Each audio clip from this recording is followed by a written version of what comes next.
আয়ান বুঝতে না পেরে বলল, কেমন দেখছো তুমি? আমি তো একদম ঠিক আছি। না, তুমি ঠিক নেই।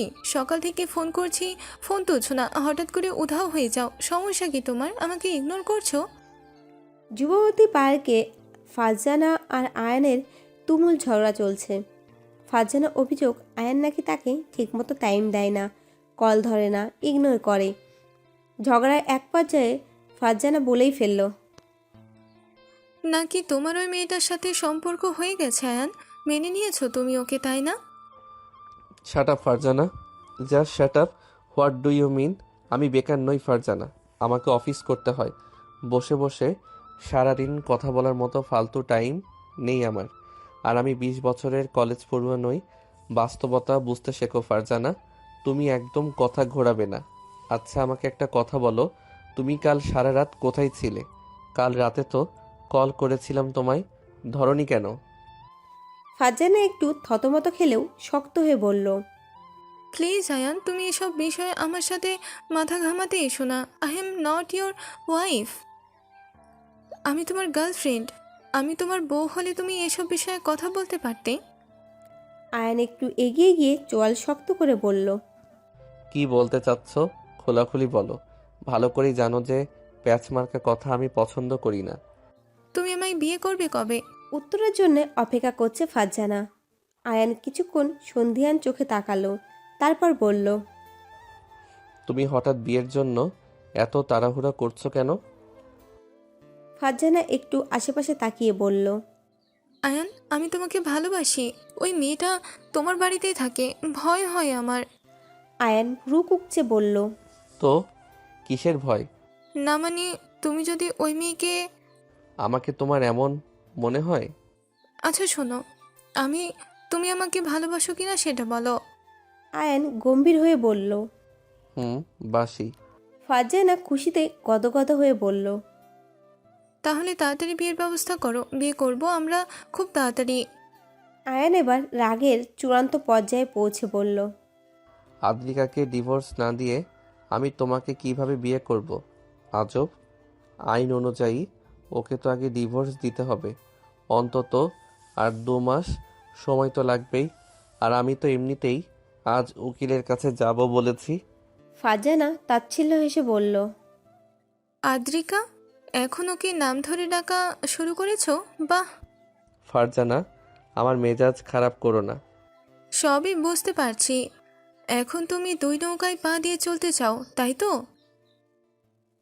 আয়ান এবার হুঙ্কার দিয়ে বলল, ফারজানা, এদিকে বাড়িতে সেই তখন থেকে বড়া বানানোর চেষ্টা করছি, কিন্তু খামিরটা মন মতো হচ্ছে না। কখনো বড়া বানাইনি, কিন্তু আমার ননদিনীর খুব ইচ্ছা সে নাকি বড়া খাবে। কি আর বলবো, ইউটিউব ভিডিও দেখে চেষ্টা করছি। হঠাৎ করে মনে হলো কে যেন আমার চোখ চেপে ধরেছে। আমি খুব ভালো করেই জানি এই কাজ কে করেছে। চোখ থেকে হাত সরিয়ে দেখলাম যে আমার প্রিয় ননদ রামিসা। রামিসা খিলখিলিয়ে হেসে বলল, কি ভাবি, ভয় পেয়েছো? আরে না, ভয় পেতে যাব কেন? আমি খুব ভালো করে জানতাম যে এটা তুমি। এটি বলে আমি আমার কাজে মন দিলাম। রামিসা বলল, অন্য কেউ তো হতে পারতো। আমি একটু মজা করে বললাম, এই বাড়িতে তুমি ছাড়া কে এমন কি বিচ্ছু আছে? রামিসা কাদো কাদো মুখ করে বলল, ভাবি, আসলে এই বাড়িতে মা আর রামিসা আমার সবচেয়ে আপন হয়ে গিয়েছে। রামিসা যে আমার ননদ তা আমি মাঝে মাঝে ভুলেই যাই। মনে হয় সে আমার আপন বোন। বাবা আগে জোর করে রামিসাকে অফিসের কাজে লাগালেও এখন আমার জন্য রামিসাকে কেউ বাড়ি থেকে সরাতে পারে না। সারাদিন আমার সাথেই খুনসুটিতে মেতে থাকে। মা তো একদিন হতাশ হয়ে বলেই দিল, আগে মনে হতো এখন থেকে আমার দুটো মেয়ে হবে, আর এখন মনে হয় বাড়িতে সারাদিন দুটো ব্যাঙ লাফিয়ে বেড়ায়। সেদিন মায়ের কথায় আমরা দুজন হাসতে হাসতে সোফা থেকে পড়ে গিয়েছিলাম। আমার ভাবনার মধ্যেই রামিসা বলল, ভাবি তোমাকে অনেক ধন্যবাদ আর এতগুলো ভালোবাসা। কেন?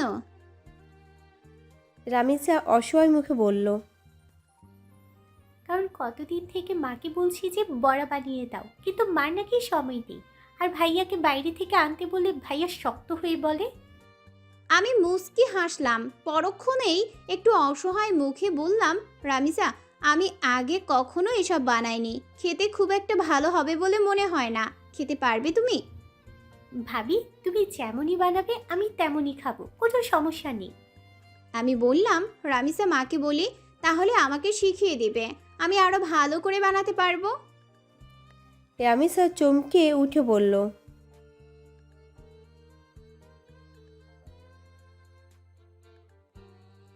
ওর কথা শুনে আমি ফিক করে হেসে দিলাম। এভাবেই বিভিন্ন বিষয়ে গল্প করছিলাম আর হাসাহাসি করছিলাম। বড়া বানাতে বানাতে দুই ভাবি ননদ মিলে খুব মজা করছিলাম। এমন সময় দরজায় কলিং বেল বেজে উঠল। রামিসা বলল, ভাবি, আমি দেখে আসছি, তুমি বানাতে থাকো। আমি আগ্রহ নিয়ে তাকিয়ে থাকলাম যে কে এসেছে। এই সময় তো কারো আসার কথা নয়। এই ভর দুপুরে দরজা খুলে রামিসা দেখলো আয়ান দাঁড়িয়ে আছে। আমিও দেখলাম আয়ানের টাই ঢিলা করা, চোখে মুখে হতাশার ছাপ। শার্টের উপরের বোতাম দুটো খোলা আছে, হাতাটাও ঠিক নেই, একদম বাজে অবস্থা। রামিসা বলল, ভাইয়া তুই এমন কেন দেখাচ্ছে তোকে? অফিসে যাসনি? আমিও তখন কাজ বাদ দিয়ে রান্নাঘর থেকে বেরিয়ে দেখলাম যে সত্যি তার অবস্থা খুবই খারাপ।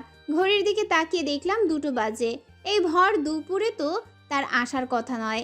আয়ান রামিসাকে কিছু না বলে বড় বড় পা ফেলে রুমের দিকে যেতে লাগলো। আর যাওয়ার সময় একটু চোয়াল শক্ত করে খালি আমার দিকে এক পলক তাকালো। আমি ভয়ে ঢোক গিললাম। রামিসাও ভরকে গিয়েছে। উনি যাওয়ার পর রামিসা বলল, বিষয়টা কি হলো ভাবি? এ অবস্থা কেন? আমি ঘাড় উচালাম, অর্থাৎ আমারও জানা নেই। রামিসা আবার বলল, ভাবি, তুমি আবার উল্টাপাল্টা কোনো কাজ করো নাই তো? আমি রান্নাঘরে যেতে যেতে বললাম, আমার তো দেখাই হয় না ওনার সাথে, কখনো দেখা হয় না। ভোরবেলা উনি চলে যান অফিসে আর রাত 9টার পর বাড়িতে ফিরেন। এমনিতেও ওনার সামনে যেতে চাই না আমি। এসব বলে কড়াইয়ের দিকে তাকিয়ে অসহায় মুখে করে বললাম, আমি জানি আমাকে দেখলেই ওনার মেজাজ খারাপ হয়ে যায়, আমাকে একদম সহ্য করতে পারেন না। এ কারণেই তো যতটা সম্ভব ওনার কাছ থেকে দূরে থাকার চেষ্টা করি। রামিসা দীর্ঘশ্বাস ফেলে আমার দিকে তাকিয়ে থাকলো। আমিও চোখটা উঠিয়ে রামিসাকে বললাম, যাই হোক, তোমার মতো একটা বোন পেয়েছি, এর থেকে বেশি আর কি লাগে। এটা শুনে রামিসাও মুচকি হাসলো আর আমাকে পেছন থেকে জড়িয়ে ধরলো। আসলে এই বাড়িতে এসে আমি যদি কিছু পেয়ে থাকি তাহলে সেটা হলো একটা সত্যিকারের মা পেয়েছি, যাকে দেখলে আমার শাশুড়ি মনেই হয় না। একটা সত্যিকারের ছোট বোন পেয়েছি, যার সাথে সারাটা দিন হাসি মুখে পার করা যায়। হয়তো একটা প্রিয় সঙ্গী পাওয়াটা আমার ভাগ্যে ছিল না, এ কারণেই। যাই হোক, সবার তো সব কিছু ভালো থাকে না। রামিসাকে বড়াগুলো খেতে দিয়ে আমি ট্রেতে চা এবং কফি দুটো নিয়েই ওপরে উঠলাম। মায়ের ঘরে চাটা দিলাম আর ট্রে সহ কফি হাতে নিয়ে আয়ানের রুমের দিকে আগাতে থাকলাম। আমি জানি যে উনি বিকেলবেলা করে কফি খেতে খুব পছন্দ করেন। অফিসে থাকলে তার পিএ নিলয় তাকে বানিয়ে দেয়। জানি না সে আমার হাতের কফি খাবে কিনা, তাও আমি আমার দায়িত্ব তো অবহেলা করতে পারি না। একটু একটু করে আগাচ্ছি আর ভয় পাচ্ছি। তারপরে ওনার ঘরের সামনে গিয়ে দরজায় একটু হাত দিতেই দরজাটা খুলে গেল। বুঝতে পারলাম যে দরজা লক করা হয়নি, শুধু আলগা করে লাগানো ছিল। ওনার ঘর প্রায় লক করা থাকে না, এটা আমার খুব ভালো লাগে। বাড়িতে তো বাইরের কেউ নেই যে দরজা লক করে রাখতে হবে। আমি রুমের ভিতরে পা রেখে দেখলাম যে উনি এখনও ড্রেস চেঞ্জ করেননি, ওভাবেই বারান্দায় চেয়ারে মাথা এলিয়ে চোখ বন্ধ করে বসে আছেন। আমি বুকে অনেকটা সাহস জমিয়ে আস্তে করে বললাম, আসবো? ওনার সাথে কথা বলতে গেলে আমার সবসময় ভয় নিয়েই কথা বলতে হয়। উনি চোখ মেলে তাকালেন। কেমন জানি একটা অদ্ভুত দৃষ্টি ঠেকলো আমার কাছে। তারপর তিনি উঠে আমার দিকে এগিয়ে আসতে লাগলো। আমি ভয়ে চোখ নামিয়ে নিলাম আর একটু করে পিছাতে লাগলাম। তারপর হঠাৎ করে সে অনেকটা কাছে চলে এলো আমার। আমি সাহস করে চোখ নামিয়ে বললাম যে, আপনার কফিটা দিতে এসেছিলাম। আপনি তো এই সময় কফি খান। তাকে দেখে মনে হলো না যে সে আমার কথাটা শুনতে পেয়েছে বা শোনার চেষ্টা করেছে। আমি মাথা নিচু করে রইলাম। বুঝতে পারলাম যে সে এখনও আমার দিকে তাকিয়ে আছে। তারপর হঠাৎ করে সে আমার কাছ থেকে ট্রেটা নিল। পরিস্থিতি বুঝতে না পেরে আমি ঘর থেকে বেরোনোর চেষ্টা করলাম। ভাবলাম কফি নিয়ে নিয়েছে, এখানে থেকে আর কি লাভ। দরজা থেকে বের হওয়ার আগেই একটা হ্যাঁচকা টান অনুভব করলাম। আয়ান আমাকে হ্যাঁচকা টান দিয়ে হাত ধরে দেয়ালের সাথে চেপে ধরলো। তাকিয়ে দেখলাম সে আমার মুখের সামনে এসে গেছে। আর একটু কাছে এসে শক্ত করে ধরে রক্তচক্ষু নিক্ষেপ করে জিজ্ঞেস করলো। আমার মাথায় যেন আকাশ ভেঙে পড়লো। আমি আবার কি করলাম? ওয়েট, এই উদ্ভট গন্ধটা কোথা থেকে আসছে? উনি আবার বলল। ফারজানার নামটা শুনে আমি বুঝতে পারলাম যে কোনো একটা গন্ডগোল আছে। উনি আমার সাথে কথা বলছেন, আমার দিকে তাকিয়ে কথা বলছেন, অথচ নাম বলছেন ফারজানার। এতক্ষণ আমি বুঝতে পারলাম যে উনি নেশায় আছেন। আরও বুঝলাম যে এতক্ষণ ধরে বলা কথাগুলো আমার জন্য ছিল না। এই গন্ধটার কারণও বুঝতে অসুবিধা হলো না। তিনি বাইরে থেকে ড্রিঙ্কস করে এসেছেন, এই জন্যই বাড়িতে ঢোকার পর এমন লাগছিল। তারপর সাহস করে তার চোখের দিকে তাকিয়ে বললাম, আপনি ঠিক নেই, একটু শান্ত হন। বলতে না বলতেই উনি আমার উপর পড়ে গেলেন। বুঝতে পারলাম যে অজ্ঞান হয়ে গেছে। তারপর আস্তে করে তাকে ধরে বিছানায় শুইয়ে দিলাম। তিনি তখনও বিড়বিড় করছেন। কি বলছে সেটা শোনার জন্য ওনার মুখের কাছে কান নিয়ে গেলাম। শুনতে পেলাম তিনি বলছেন। আমি একটা দীর্ঘশ্বাস ফেলে ভাবলাম, উনি কি কিছু জানতে পেরেছেন? এমন করছে কেন? এইসব ভাবতে ভাবতে তার পায়ে থাকা জুতা খুলে দিলাম, টাইটা খুলে দিয়ে হাতে থাকা ঘড়িটাও খুলে দিলাম।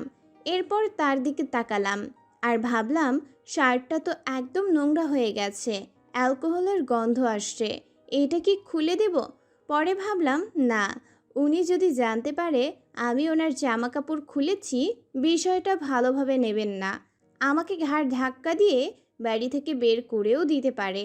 এইসব ভেবে আর কিছু করলাম না, শুধু একটা পাতলা চাদর তার গায়ে দিয়ে দিলাম। চলে আসতে যাব, ওই সময় খেয়াল করলাম তার শার্টের বুক পকেটে একটা কাগজের অংশ বের হয়ে রয়েছে। আমি কাগজটা হাতে নিলাম, খুলে দেখলাম এটা ডিভোর্স পেপার। বুকটা ধক করে উঠল, খুব কষ্ট পেলাম। যেন মনে হচ্ছিল চারপাশটা অন্ধকার হয়ে আসছে, কেউ আমার কলিজাটা ছিঁড়ে নিচ্ছে। অসহায় মনে হচ্ছিল নিজেকে এবং ভাবলাম যে তাহলে উনি ডিভোর্স দেবে আমাকে। একজন মা পেয়েছি, একজন বাবা পেয়েছি, একজন বোন পেয়েছি। এই সব কিছু রেখে তাহলে আমাকে চলে যেতে হবে। এই বাড়ি থেকে কিভাবে যাব? আমি কিভাবে থাকব এই মানুষগুলো ছাড়া? একটা পবিত্র সম্পর্ক ভাঙা কি এতই সহজ? কবুল শব্দটার কি কোনো শক্তি নেই? এই বাড়ির মায়া ছাড়িয়ে আমি কিভাবে থাকব? উনি আমাকে না মানলেও দিনে একবার তো ওনার চোখে দেখা পেতাম। তাকে না দেখে কিভাবে থাকব? খুব অশান্ত লাগছিল নিজেকে। অনেক কষ্টে নিজেকে স্বাভাবিক করে ভাগ্যের উপর সব ছেড়ে দিলাম। কাগজটা তার পকেটে একইভাবে রেখেই ঘর থেকে বের হয়ে নিজের ঘরে এলাম। ঘরে এসে বিছানার উপর ধপ করে বসে পড়লাম। চোখ দিয়ে অজান্তেই 2 ফোঁটা পানি গড়িয়ে পড়ল। ডিভোর্স পেপার নিয়ে করা ভাবনার মধ্যেই হুট করে আমার মাথায় একটা প্রশ্ন আসলো। আয়ান চৌধুরী, উনি হঠাৎ এভাবে ড্রিঙ্কস করে এসে বারবার ফারজানার নাম বলছে কেন? ওনার কথাবার্তা তো ভালো ইঙ্গিত দিচ্ছে না। ব্যাপারটা কি? অনেক চিন্তা ভাবনা করার পর আমারও ওই ঈশান ফারজানার ভিডিওটার কথা মাথায় আসলো। কিন্তু ভিডিও ক্লিপটা তো মিশাতের কাছে, ওইটা তো আমি নিজেও দেখিনি। তাহলে কি মিশাত? না না না না, ও এমন করবে না, রাইট? না, এটা হবে না।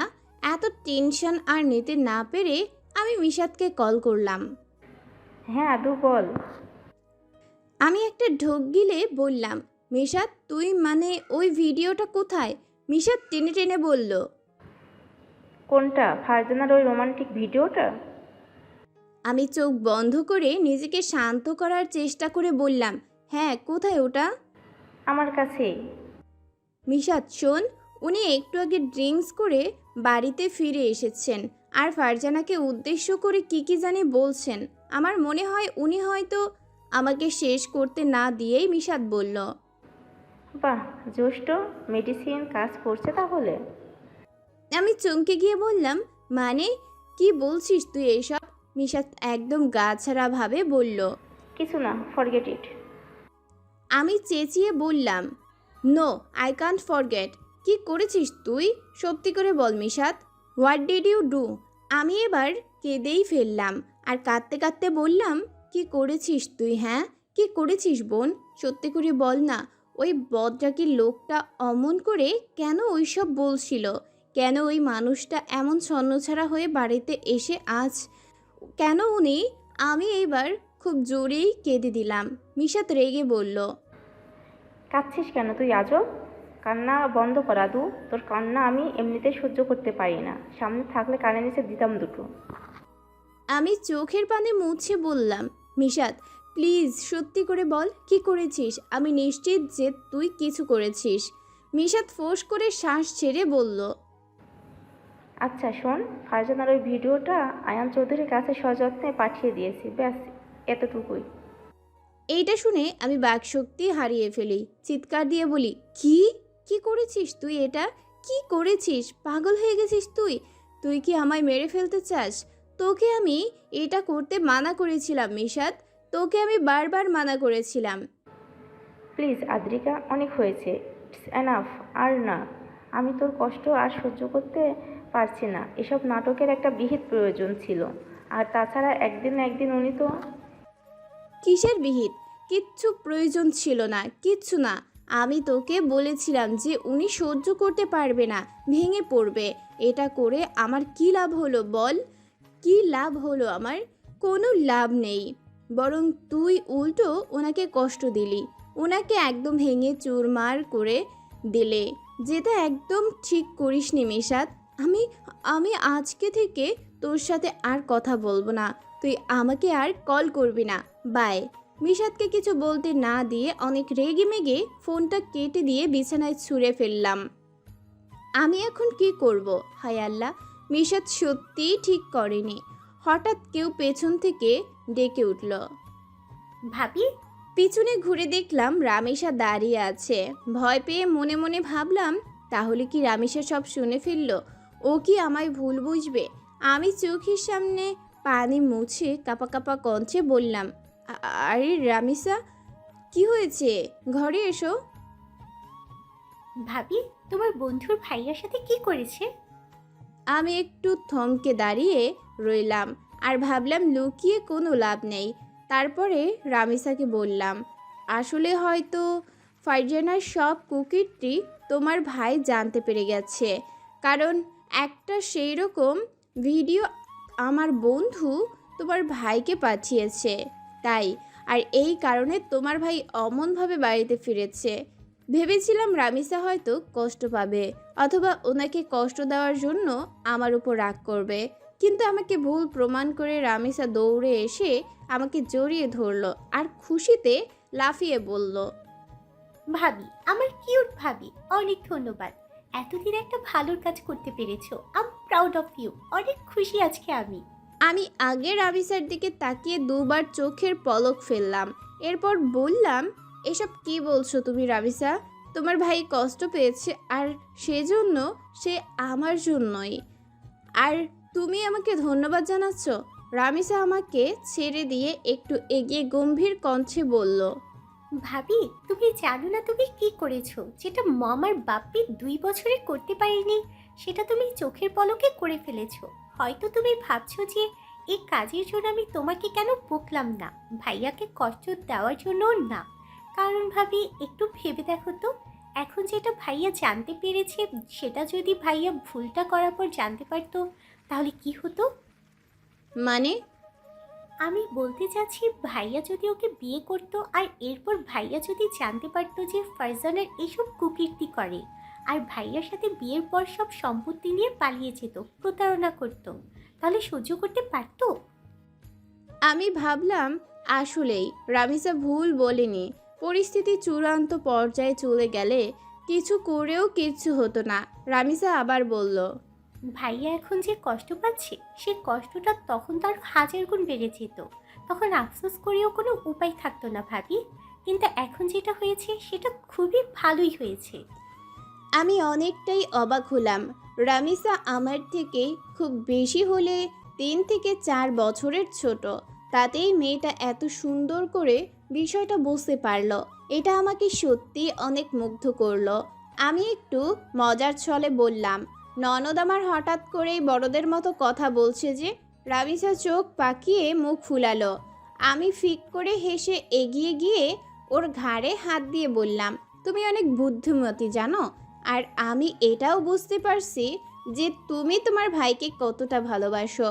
সত্যি আমি অনেক ভাগ্যবতী, তোমার মতো একজন ননদ পেয়েছি। কথাটা শোনা মাত্র রামিসা আমার দিকে চোখ বড় বড় করে তাকালো। আমি বুঝতে পেরে জিভ কেটে বললাম, না মানে তোমার মতো একটা বোন পেয়েছি। রামিসা মাথা ঝাঁকালো, যার অর্থ এবার ঠিক আছে।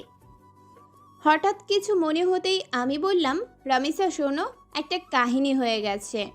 কি? আমি ফিসফিসিয়ে বললাম, তোমার ভাই ড্রিঙ্কস করেছে।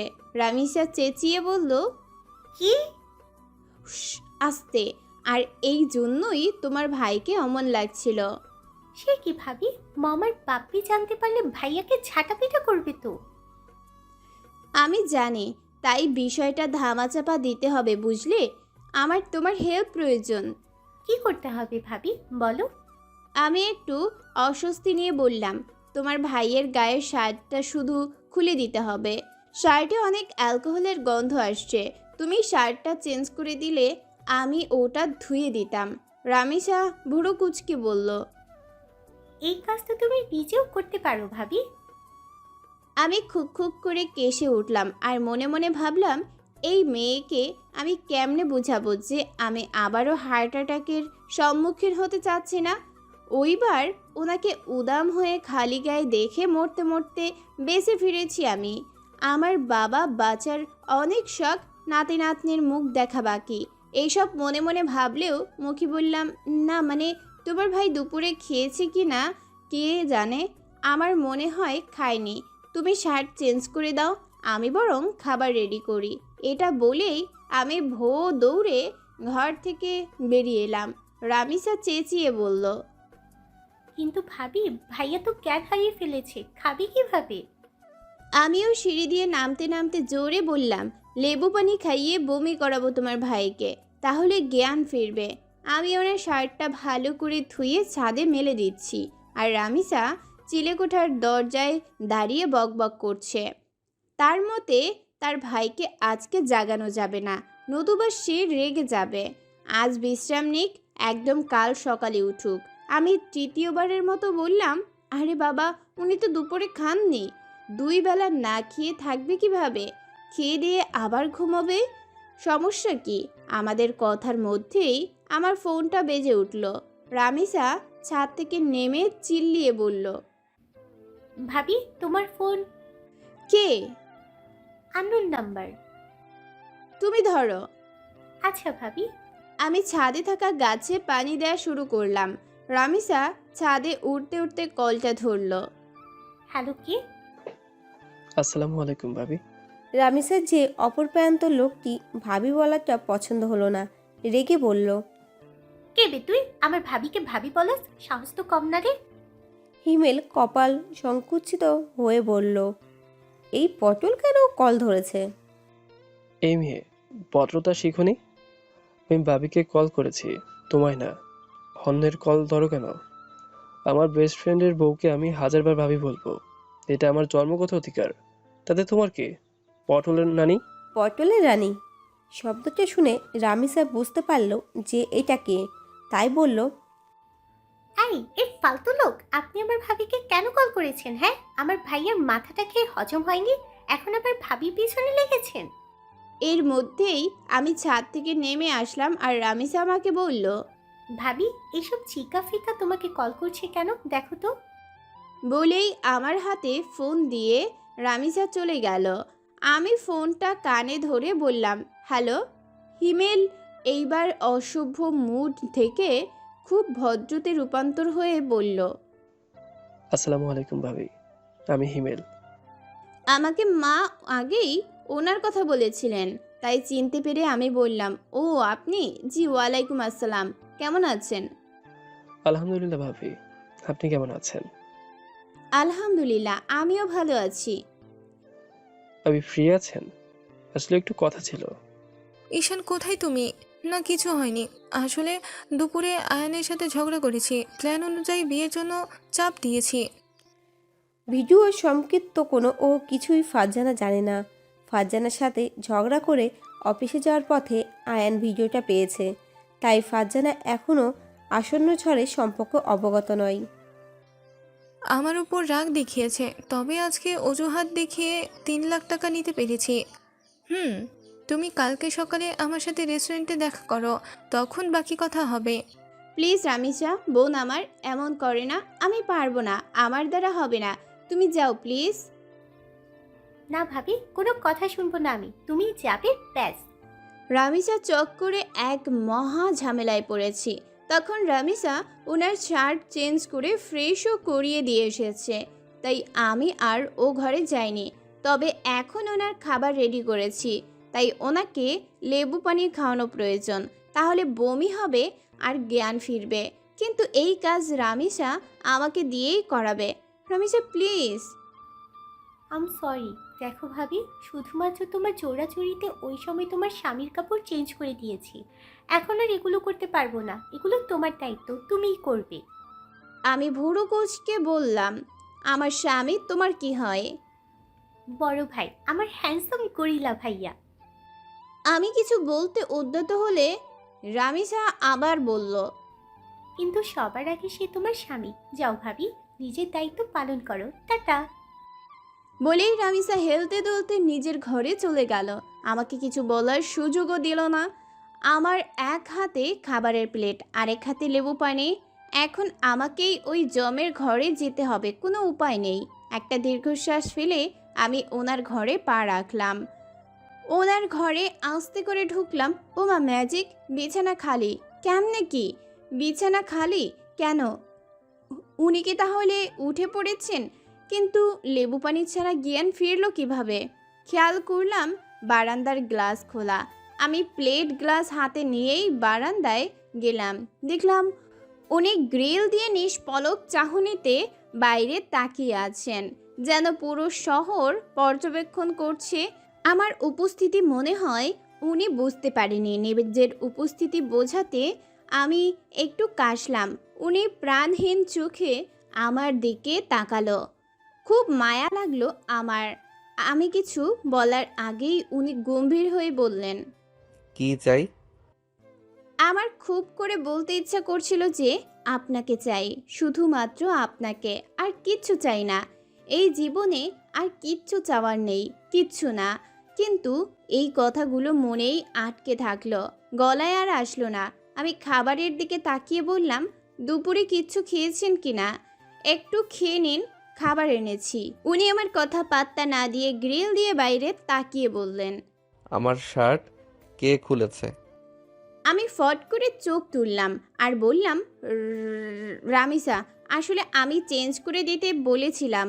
ওনাকে দেখে মনে হলো যে উনি আমার কথায় বেশ অসন্তুষ্ট হলেন।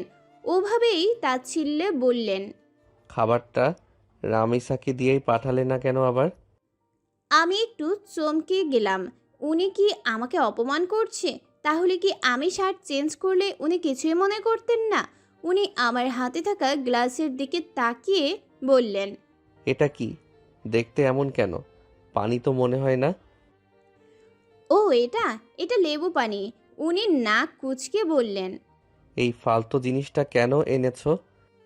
না মানে আমি ভেবেছিলাম এটা খাওয়ালে আপনার নেশা কেটে যাবে, তাই আর কি।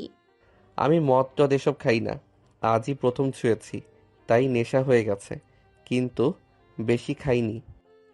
ও বলে আমি খাবারটা ওনার সামনে দিলাম। আমার সত্যি অনেক বেশি অবাক লাগছিল এটা ভেবে যে উনি এতটা স্বাভাবিক কিভাবে আছেন। ওনার তো এখন দেবদাস হয়ে ঘুরে বেড়ানোর কথা, অথবা ছ্যাঁকা খাওয়া ছেলেদের মতো আধমরা হয়ে পড়ে থাকার কথা। কিন্তু উনি এতটা স্বাভাবিক, এসব ভাবতে ভাবতেই আমি খাবার সাজিয়ে লেবু পানির গ্লাসটা নিয়ে ওনার ঘর থেকে বেরিয়ে আসলাম। আয়ান কিছুক্ষণ খাবারের দিকে তাকিয়ে থেকে ফোনটা হাতে নিল আর কাউকে কল করলো। 2বার রিং হওয়ার পরেও যখন কেউ কল ধরলো না, তখন আয়ান একটা মেসেজ লিখলো। এই যে বারান্দার গ্রিল ছুঁয়ে বলছি হিমেল, এইবার কল না ধরলে আমি তোর বাড়িতে গিয়ে তোকে পিটিয়ে গণভবনের নিচে একদম পুঁতে দিয়ে আসবো।